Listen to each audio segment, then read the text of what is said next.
हमारे भाई वाला हक अदा कर रहे हैं, वो हमारे भाईजान जैसे हैं, जिसमें वो साफ साफ ये कहती हुई दिखाई दे रही हैं कि नरेंद्र मोदी हमारे भाई हैं। बात तो सही है।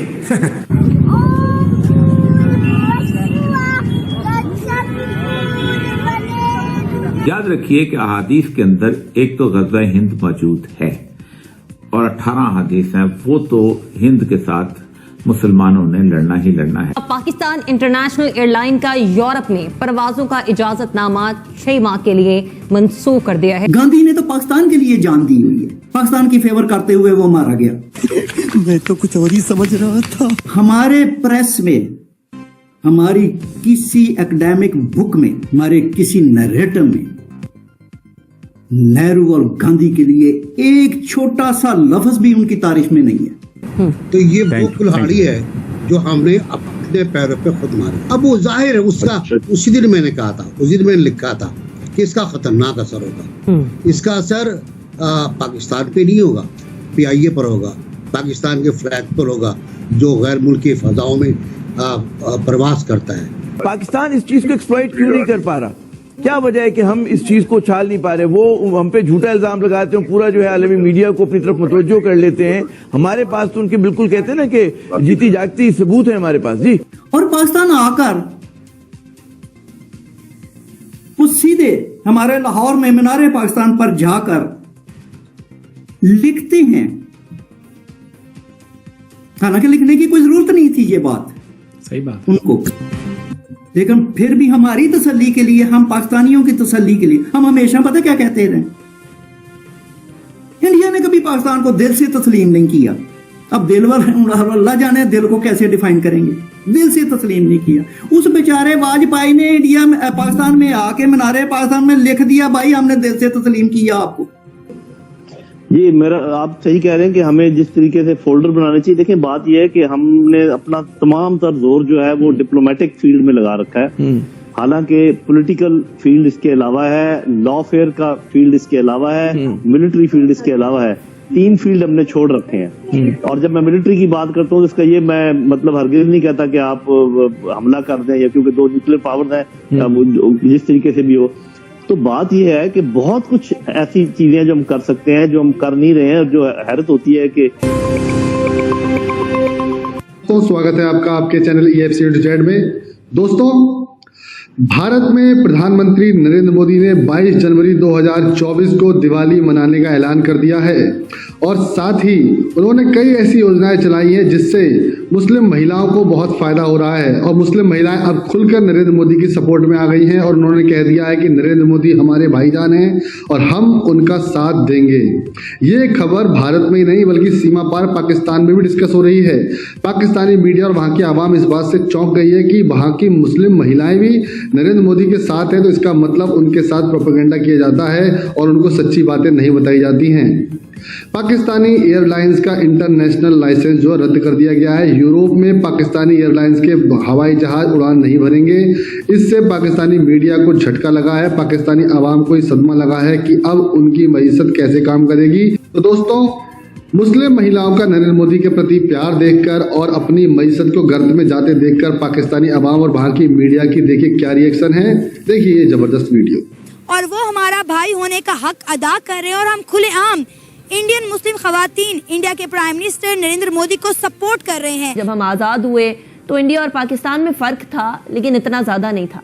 फिर एक टाइम आया कि हमारे फ़र्क तकरीबन बराबर हो गए और अब सूरत हाल ये है कि हम कभी सऊदीया से $2 अरब ले रहे हैं, UAE से $1 अरब ले रहे हैं। मोदी जी का इतना फैन बन चुका हूँ, मुझे लगता है कि योगी जी भी बहुत दिल जीत रहे हैं। अच्छा, आप देख लें कितनी बड़ी मस्जिद बना रहे हैं, मेरा गला साथ नहीं दे रहा। और इंडिया जो है वो 1000 अरब डॉलर्स की जो है वो एक्सपोर्ट करने की बात कर रहा है। अब इन फिशर्स को कैसे फिलअप किया जाए कि डिक्टेटरशिप, एज मुज़म्मिल असलम साहब ने सेड, डिक्टेटरशिप भी काम नहीं की, डेमोक्रेसी भी काम नहीं। सच बात एक दिल से बात बतानी, अगर यहाँ पे हमारे कोई मंदिर बनाया जा रहा होता पाकिस्तान के अंदर तो हमने रोला डालना था कि नहीं? रोला उन्होंने बनने ही नहीं दिया। पाकिस्तान के मुसलमानों में ये तासुर पाया जाता है कि हिंदुस्तान में रहने वाले मुसलमानों को मजहबी आज़ादी हासिल नहीं है, वो लोग महफूज नहीं है, और हिंदुस्तान में रहने वाले मुसलमान जो हैं वो दबी हुई घुटी हुई जिंदगी गुजार रहे हैं। लेकिन अब सोशल मीडिया पर हिंदुस्तान की मुस्लिम खवातीन की एक वीडियो बहुत ज़्यादा वायरल हो रही है। जिसमें वो साफ साफ ये कहती हुई दिखाई दे रही हैं कि नरेंद्र मोदी हमारे भाई हैं और वो हमारा भाई होने का हक अदा कर रहे हैं और हम खुलेआम इंडियन मुस्लिम खवातीन इंडिया के प्राइम मिनिस्टर नरेंद्र मोदी को सपोर्ट कर रहे हैं। इंडियन मुस्लिम जो है खुलेआम कह रही हैं कि नरेंद्र मोदी जो है हमारे भाई होने का हक अदा कर रहे हैं और हम खुल्लम खुल्ला जो है नरेंद्र मोदी को तमाम इंडियन मुस्लिम खवातीन सपोर्ट कर रही हैं। तो बिल्कुल ये बात सच है। तो अच्छे नरेंद्र मोदी, आप जहाँ पे देख सकते हैं कि इंडिया और पाकिस्तान एक साथ आज़ाद हुआ है, ठीक है। इनफैक्ट हम एक दिन बड़े हैं, ठीक है, हम एक दिन पहले आज़ाद हुए हैं। लेकिन आज आप वहाँ पे सूरत हाल और हालात देख लें और यहाँ पर लिटरेसी रेट देख लें आप, ठीक है। इनफैक्ट हमारे पाकिस्तान की जो लिटरेसी रेट है उनके बच्चों को भी टच नहीं करती। वहाँ पे लिटरेसी रेट देख लें, वहाँ पे आप डेवलपमेंट देख लें जाकर, वहाँ पे हर चीज़ में डेवलपमेंट हो गए। इनफैक्ट वो चांद पे पहुँच गए और हमारा ये सूरत हाल है कि हम अभी तक रोटी कपड़ा और मकान पे लड़ रहे हैं। हमारी स्टेब्लिशमेंट ही वो नहीं है। हम तो बार बार ना यही कहते हैं कि मोदी सरकार जो है वो एंटी इस्लाम है, एंटी मुस्लिम है, वो वहाँ पे मुसलमानों की नस्ल कशी कर रही है, उन्हें मार रहे हैं, उन्हें आज़ादी हासिल नहीं है। लेकिन वहाँ की खवातीन देखें, बाहिजाब खुल्लम खुल्ला ये बात कह रहे हैं कि मोदी हमारे भाई होने का हक अदा कर रहे हैं और हम मोदी सरकार को, नरेंद्र मोदी को खुलेआम सपोर्ट कर रहे हैं। मतलब ये बहुत बड़ी बात है और तमाम उन मुसलमानों के मुंह पर एक करारा जवाब है जो ये बात कहते हैं कि हिंदुस्तान में रहने वाले मुसलमान सेफ नहीं हैं, उनको मजहबी आज़ादी हासिल नहीं है।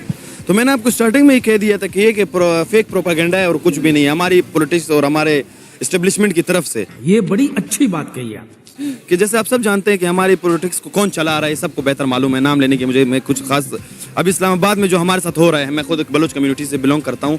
इस्लामाबाद में जो हमारे साथ हो रहा है, हमें एक प्रेस क्लब तक नहीं दिया गया, ठीक है। वहाँ पे हम अकेले लड़ रहे हैं, तनो तनहा लड़ रहे हैं, वहाँ पे हमारे कोई सपोर्ट करने नहीं आ रहा, कोई हमारा हमदर्द नहीं आ रहा, ठीक है। अभी यही अगर बात होती किसी और कम्युनिटी की होती है, किसी और कास्ट से रिलेटेड होती, तो अभी पूरे पाकिस्तान में हंगामा बर्पा हो चुका होता।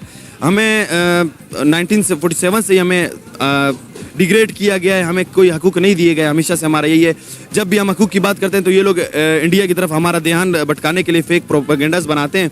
ये बहन चो सारे मिलके हमको पागल बना रहे हैं, मादर चौथ के बच्चे। क्यों नहीं कर रहे हैं कि पॉलिटिकली हम क्या कर सकते हैं। हमने आज तक शिमला मुआहदे को एब्रोगेट नहीं किया, जबकि उन्होंने उसकी धज्जियां उड़ा दी हैं कि जब एक मुआहदा बिल्कुल प्रैक्टिकली नल एंड वॉइड हो गया तो आपने मुंह से निकाला क्यों नहीं कि जी हम भी उस मुआहदे को नहीं मानते। फिर मैं हमेशा कहता रहता हूं कि आपके जो ज़ेर इंतजाम इलाके हैं, आजाद कश्मीर और गिलगित बल्तिस्तान, इसमें आप पार्शियल प्लेबिसाइट अंडर यूएन करवा लें, वरना होगा ये कि जब वो हमला करेंगे तो वो कहेंगे जी हमने ऐसी टेरिटरी पे हमला किया जो डिस्प्यूटेड है, जबकि हमें ये कहना चाहिए कि उन्होंने पाकिस्तान पर हमला किया है। देखिए आमिर ज़ियाद साहब, देखें कि इस बात के ऊपर पाकिस्तान डिफेंसिव है। उसकी वजह यह है कि अफगान जहाद के बाद जब कश्मीर में जहाद शुरू हुआ तो जो पाकिस्तान का सारा बयानिया है वो सारा डिफेंसिव बयानिया है। हम ये दुनिया को बताना यह है कि वहां पे एक लेजिटिमेट स्ट्रगल हो रही है और वहां पे जो यूथ है वो जिसे कहते हैं ना कि ये तो एक इंडिजिनस लोकल स्ट्रगल हो रही है और हम तो उसको जो सपोर्ट कर रहे हैं वो तो पॉलिटिकल, डिप्लोमेटिक एंड मॉरल कर रहे हैं। लेकिन हमने जो जिहाद की वजह से जो अपना बयानिया डिफेंसिव कर लिया और हम जो तंजीमें जहाद कश्मीर में इन्वॉल्व थी हम उनको प्रॉपरली मेन स्ट्रीम भी ना कर सके। वो आज भी यूएन सिक्योरिटी काउंसिल के रेजोल्यूशंस उनके ऊपर मौजूद हैं। वो जब दिल करता है अमेरिका का, जब दिल करता है इंडिया का, वो हम पे प्रेशर डालना शुरू कर देते हैं, FATF पे हम आ जाते हैं, हम पे वो पाबंदियां लगाने की कोशिश करते हैं। सो मेरा ख्याल है कि पाकिस्तान का जो कश्मीर का बयानिया है या जो मकबूजा कश्मीर का बयानिया है, जहाद के लिहाज से ये इंतहाई, इसके ऊपर क्लैरिटी होनी चाहिए थी और पाकिस्तान की पार्लियामेंट को सामने आना चाहिए था। और आज इंडिया जो है वो हम पे फिर ऑफेंसिव है। बिल्कुल कि जी देवल साहब ने वहां पे पॉलिसी दी, दूरदर्शन टीवी को उन्होंने कहा कि जी मुजफ्फराबाद का, मीरपुर का और गिलगित का जो है मौसम का हाल शामिल किया जाए। वो यही चीज जो है फॉलो कर रहे हैं वहां के बहुत सारे जो निजी चैनल्स हैं। किस चीज का मजहर है, किस चीज की तरफ इशारा है कि वो जो हम कह रहे हैं ना कि अपना हक जता रहे हैं आजाद कश्मीर पे और गिलगित बल्तिस्तान पे, तो भारत जो है अपने स्टेक्स और ऊपर कर रहा है और ज्यादा एग्रेशन दिखा रहा है। जी भारत का देखिए जी एक मंसूबा है, उसके तहत भारत अपना काम जारी रखे हुए है। कोरोना और नो कोरोना, लॉकडाउन और नो लॉकडाउन जी। तो हमें अगर ये उम्मीद है कि कोई और आके हमारी मदद करेगा और हमारी लड़ाई लड़ेगा तो ये होगा है। लेकिन हमें पहले तो खुद अपने आप पे बड़ा वाज़ेह होना है कि भाई भारत करना क्या चाहता है, जैसे मैंने पहले भी बात की थी।